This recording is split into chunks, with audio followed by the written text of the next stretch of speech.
Welcome to the Vasu classes. आज हम लोग बात करेंगे दोस्तों यूपी टेट, सी टेट तथा सुपर टेट की जो परीक्षाएं होती हैं, जिसमें बाल विकास से रिलेटेड जो क्वेश्चन पूछे जाते हैं उनके बारे में। चलिए शुरू करते हैं दोस्तों। बात करेंगे बाल विकास के सिद्धांत और उनकी अवस्थाओं से रिलेटेड जो क्वेश्चन हैं उनके बारे में।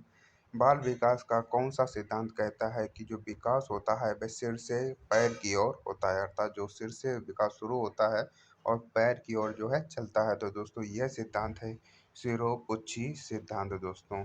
अर्थात जो विकास होता है वह सिर से शुरू होकर पैरों की ओर चलता है दोस्तों। बात करेंगे विकास के केंद्र से बाहर की ओर होता है, इसे क्या कहते हैं? तो दोस्तों इसको जो है समीप दूरस्थ सिद्धांत कहते हैं दोस्तों, अर्थात केंद्र से बाहर की ओर होता है।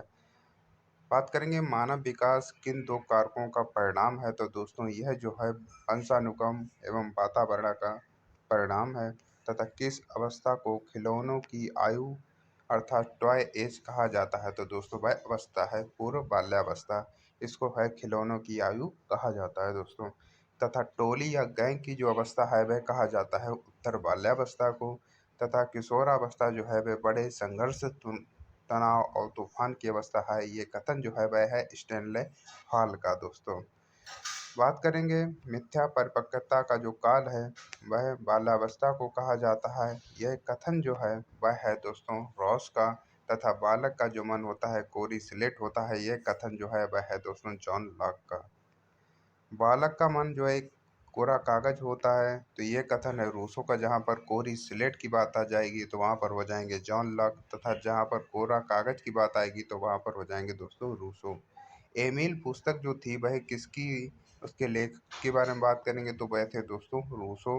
तथा वंशानुक्रम के नियमों के प्रतिपादक कौन है? तो दोस्तों ग्रेगर जॉन मेंडल जो है वे वंशानुक्रम के प्रतिपादक हैं। तो इन्होंने जो है मटर के पौधों पर जो है प्रयोग किया था दोस्तों।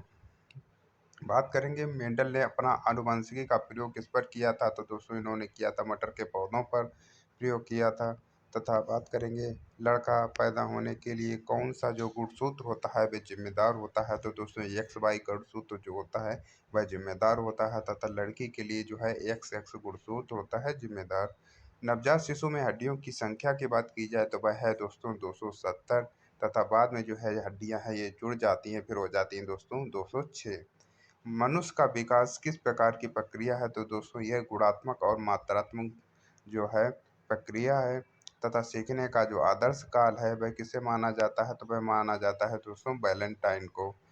किस अवस्था में बच्चा अमूर्त चिंतन जो है शुरू कर देता है? तो दोस्तों किशोरावस्था वह अवस्था है जिसमें बच्चा जो है अमूर्त चिंतन शुरू कर देता है। स्वप्रेम की भावना जो है किस अवस्था में सबसे तेज होती है? तो दोस्तों शैशवावस्था की में जो है स्वप्रेम की भावना अर्थात अहम केंद्रित होता है बच्चा दोस्तों।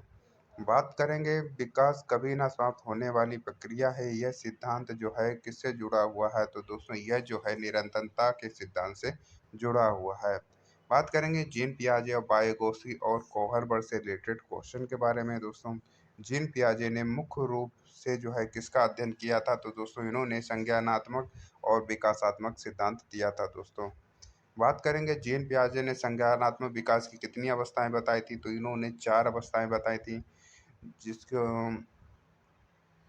जो वस्तु स्थायित्व का जो गुण है पियाजे की किस अवस्था में आता है? तो वह आता है दोस्तों संवेदी पेशी अवस्था, जिसकी एज लिमिट की बात की जाए तो वह है दोस्तों 0 से 2 वर्ष। अर्थात वस्तु जो है स्थायित्व का जो गुण है वह संवेदी पेशी अवस्था में आ जाता है। अहम केंद्रित सोच की बात की जाए तो वह किस अवस्था की विशेषता है? तो वह है पूर्व संक्रियात्मक अवस्था, जिसकी एज लिमिट है वह 2 से 7 वर्ष है दोस्तों।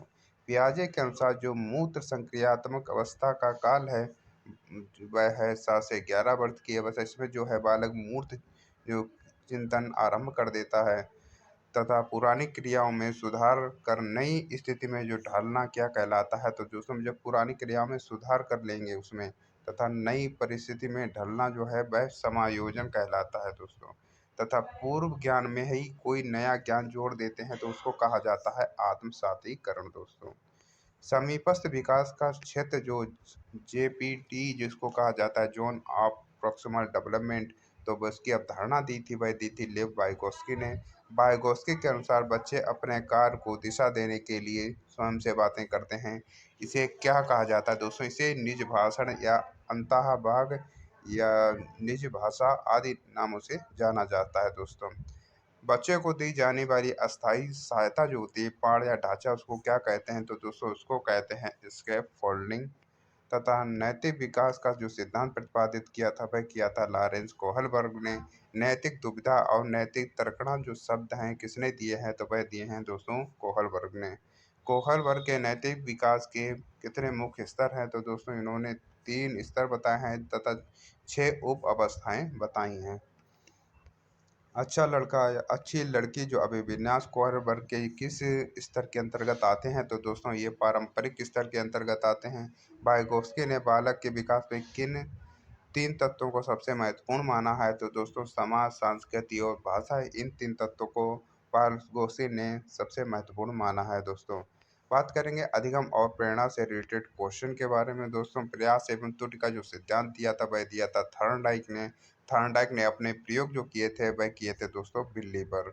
सीखने के मुख्य नियम के बारे में बात करेंगे थॉर्नडाइक के, तो इन्होंने 3 मुख्य नियम दिए थे: अभ्यास का नियम, प्रभाव का नियम तथा तत्परता का नियम।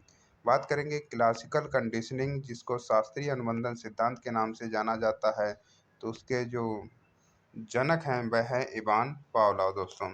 पावलोव को लार ग्रंथ पर प्रयोग के लिए नोबेल पुरस्कार कब मिला था? तो इनको जो है 1904 में नोबेल पुरस्कार मिला था। पावलोव ने अपना प्रयोग जो है कुत्ते पर किया था दोस्तों। क्रिया प्रसूत अनुबंधन सिद्धांत के जो सिद्धांत दिया था या जो उसके जनक कहे जाते हैं वह कहे जाते हैं बीएफ स्किनर। स्किनर ने मुख्य रूप से ये जो है चूहे और कबूतर पर जो है प्रयोग किए थे दोस्तों। सूझ या अंतर्दृष्टि का जो सिद्धांत दिया था वह दिया था दोस्तों कोहलर ने। तथा कोहलर ने जिस चिंपैंजी पर प्रयोग किया था उसका जो नाम था वह था दोस्तों सुल्तान। अंतर्दृष्टि सिद्धांत का जो समर्थन करने वाले मनोवैज्ञानिक को क्या कहा जाता है? तो उनको जो है गेस्टाल्टवादी मनोवैज्ञानिक कहा जाता है दोस्तों। गेस्टाल्ट शब्द का अर्थ होता है समग्र या पूर्ण रूप से दोस्तों। बात करेंगे सामाजिक अधिगम सिद्धांत के प्रतिपादक जो थे वह थे दोस्तों अल्बर्ट बंडूरा। तथा अधिगम का जो क्षेत्रीय सिद्धांत जो दिया था वह दिया था कुर्ट लेविन ने। तथा सीखने का जो पठार है वह क्या दर्शाता है? तो अधिगम में जो उन्नति, रुक जाना, अर्थात जो अधिगम में रुक जाना या स्थिरता जो है वह सीखने का पठार कहलाता है दोस्तों। जब पुराना सीखा हुआ ज्ञान जो होता है नए सीखने में मदद करता है तो उसको क्या कहा जाता है? तो उसको जो कहते हैं सकारात्मक स्थानांतरण। जब दोस्तों उसमें बाधा उत्पन्न करेगा, जब पुराना सीखा हुआ ज्ञान ज्ञान होता है तो वह कहलाएगा दोस्तों नकारात्मक स्थानांतरण। बात करेंगे अभिप्रेरण का जो मूल प्रवृत्ति का जो सिद्धांत दिया था वह दिया विलियम मैकडूगल ने।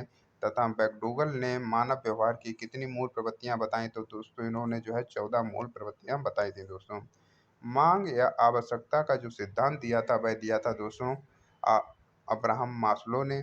तथा मास्लो के अनुसार मानव की सबसे पहली व निम्न स्तर की जो आवश्यकता है वह है दोस्तों शारीरिक आवश्यकताएं, जैसे भोजन, पानी और कपड़ा दोस्तों। बात करेंगे बुद्धि एवं व्यक्तित्व से रिलेटेड क्वेश्चन के बारे में दोस्तों। बुद्धि मापन के लिए मानसिक आयु का विचार सबसे पहले किसने दिया था? तो वह दिया था अल्फ्रेड बिने ने 1908 में। बुद्धि लब्धि ज्ञात करने का सही सूत्र की, तो वह है मानसिक आयु बटे वास्तविक आयु गुणे 100 दोस्तों। टर्मन के अनुसार सामान्य बुद्धि वाले बालकों की बुद्धि लब्धि होती है 90 से 109 दोस्तों। बुद्धि का एक कारक सिद्धांत के बारे में बात करेंगे तो वह दिया था अल्फ्रेड बिने ने। तथा द्विकारक सिद्धांत या त्रिकारक सिद्धांत ये दिए थे दोस्तों स्पीयरमैन ने। बहुबुद्धि सिद्धांत के प्रतिपादक कौन है? तो दोस्तों होवार्ड गार्डर जो है, गार्डनर जो है वह बहुबुद्धि सिद्धांत के प्रतिपादक हैं। तथा बुद्धि का तरल और ठोस सिद्धांत दिया था वह दिया था आरबी कैटल ने दोस्तों। सृजनात्मकता का संबंध मुख्य रूप से किस प्रकार के चिंतन से है? तो वह अपसारी चिंतन से संबंधित है। तथा व्यक्तित्व शब्द की जो उत्पत्ति है लैटिन भाषा के किस शब्द से हुई है? तो वह दोस्तों परसोना से हुई है, जिसका अर्थ होता है मुखौटा। व्यक्तित्व को अंतर्मुखी, बहिर्मुखी और उभयमुखी में जो है किसने बांटा हुआ है? तो वह बताया बांटा है कार्ल यूंज ने दोस्तों। कहीं कहीं यूंग और जुंग भी लिखा हुआ होता है दोस्तों। बात करेंगे व्यक्तित्व का मनोविश्लेषणात्मक जो सिद्धांत दिया था वह दिया सिगमंड फ्रायड ने। फ्रायड के अनुसार मन की जो 3 अवस्थाएं कौन कौन सी हैं? तो वह है चेतन, अर्धचेतन और अचेतन दोस्तों। फ्रायड ने व्यक्तित्व के कौन से 3 तत्व बताए हैं? तो दोस्तों इन्होंने इदम अर्थात ईड, अहम ईगो और परम अहम जिसको सुपर ईगो के नाम से जाना जाता है, ये फ्रायड ने 3 तत्व बताए हैं दोस्तों। टीएटी जो परीक्षण होता है, जिसको प्रासंगिक अंतर्बोध परीक्षण के नाम से जाना जाता है, व्यक्तित्व मापन विधि के जो जनक हैं वह हैं मुरे एवं मार्गन दोस्तों। तथा सीएटी जिसको बाल अंतर्बोध परीक्षण के नाम से जाना जाता है, किसके द्वारा विकसित किया गया था? तो वह जो विकसित किया गया वह किया गया था लियोपोल्ड बेलक के द्वारा दोस्तों। बात करेंगे समावेशी शिक्षा और अधिगम विकार एवं नीतियों से रिलेटेड क्वेश्चन के बारे में दोस्तों। डिसलेक्सिया मुख्य रूप से किससे संबंधित विकार है? तो दोस्तों ये पठन विकार अर्थात पढ़ने में इससे कठिनाई होती है दोस्तों। तथा डिस्ग्राफिया का जो संबंध है वह लेखन विकार है, अर्थात इससे लिखने में कठिनाई होती है। तथा डिस्कल्कुलिया जो है वह किस प्रकार की अक्षमता है? तो दोस्तों ये गणती गणना संबंधी जो है विकार है। बात करेंगे अफेजिया और डिफेजिया है, तो ये दोस्तों भाषा संप्रेषण अर्थात बोलने में कठिनाई होती है दोस्तों। तथा एडीएचडी का पूर्ण रूप के बारे में बात की जाए तो वह है अवधान न्यूनता अतिशीघ्रता विकृता विकार दोस्तों। अवधान न्यूनता अतिसक्रियता विकार जो है एडीएचडी का पूर्ण रूप है दोस्तों। तथा प्रतिभाशाली जो बालक की बुद्धि लब्धि की बात की जाए तो वह होती है 140 या उससे अधिक दोस्तों। समावेशी शिक्षा का जो मुख्य उद्देश्य है वह सभी बच्चों को बिना भेदभाव के एक साथ सामान्य विद्यालय में या अर्थात एक ही छत के नीचे जो पढ़ाना है वह समावेशी शिक्षा कहलाता है दोस्तों। राष्ट्रीय पाठचर्या के रूप से रेखा जिसको एनसीएफ 2005 के अनुसार शिक्षक की जो भूमिका होती है वह होती है सुविधा दाता की दोस्तों। तथा एनसीएफ 2005 का जो मुख्य थीम क्या है? तो वह है दोस्तों शिक्षा बिना बोझ के। शिक्षा का अधिकार आरटीई पूरे देश में कब लागू हुआ? तो दोस्तों यह 1 अप्रैल 2010 को लागू हुआ। इसके तहत जो है 6 से 14 वर्ष के बच्चों को तो निःशुल्क जो है शिक्षा का अधिकार दिया गया है दोस्तों। बात करेंगे आरटीई एक्ट। आरटी एक्ट जो 2009 के अनुसार प्राथमिक विद्यालय में छात्र शिक्षक का जो अनुपात है वह होना चाहिए 30:1। तथा राष्ट्रीय शिक्षा नीति जिसको 2020 एनईपी के अनुसार नई स्कूल का जो ढांचा है वह है 5+3+3+4 दोस्तों। बात करेंगे ब्रेन लिपि का विकास किसने किया? तो किसके लिए है? तो दोस्तों यह दृष्टिबाधित बच्चों के लिए है। इसकी जो विकास किया था वह किया था लुइस बेल ने। तथा ये 6 बिंदुओं पर आधारित है दोस्तों। बात करेंगे समस्याग्रस्त बालक के व्यवहार का अध्ययन करने वाली सबसे अच्छी विधि है केस स्टडी विधि, इसको व्यक्त इतिहास विधि के नाम से भी जाना जाता है दोस्तों। बात करेंगे शिक्षण विधियां एवं महत्वपूर्ण परिभाषाओं से रिलेटेड क्वेश्चन के बारे में दोस्तों। आगमन विधि में शिक्षण किस ओर बढ़ता है? तो दोस्तों इसमें जो है उदाहरण से नियम की ओर शिक्षण बढ़ता है। तथा निगम विधि में जो है नियम से उदाहरण की ओर शिक्षण बढ़ता है दोस्तों।